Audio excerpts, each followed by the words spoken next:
നിങ്ങൾ ദിക്റ് കൊണ്ട് ധാരാളമായി ദിക്റുകൾ ചൊല്ലുന്നവരാണെങ്കിൽ വമ്പിച്ച സംരക്ഷണം ശൈത്താനിൽ നിന്ന്.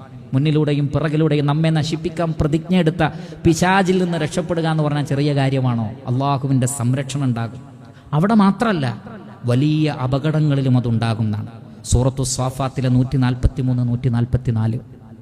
യൂനുസ് അലൈഹി സ്വലാത്തു വസ്സലാം സമുദ്രത്തിൻ്റെ നടുക്ക് മത്സ്യത്തിൻ്റെ വയറ്റിൽ.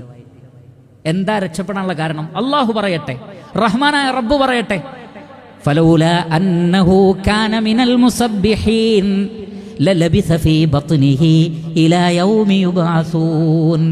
അദ്ദേഹം സുബ്ഹാനല്ലാഹ് സുബ്ഹാനല്ലാഹ് എന്നുള്ള തസ്ബീഹ് ചെയ്യുന്ന ആളല്ലായിരുന്നെങ്കിൽ ആ മത്സ്യത്തിൻ്റെ വയറ്റിൽ ഒരുപാട് കാലം കഴിയേണ്ടി വരുമായിരുന്നു.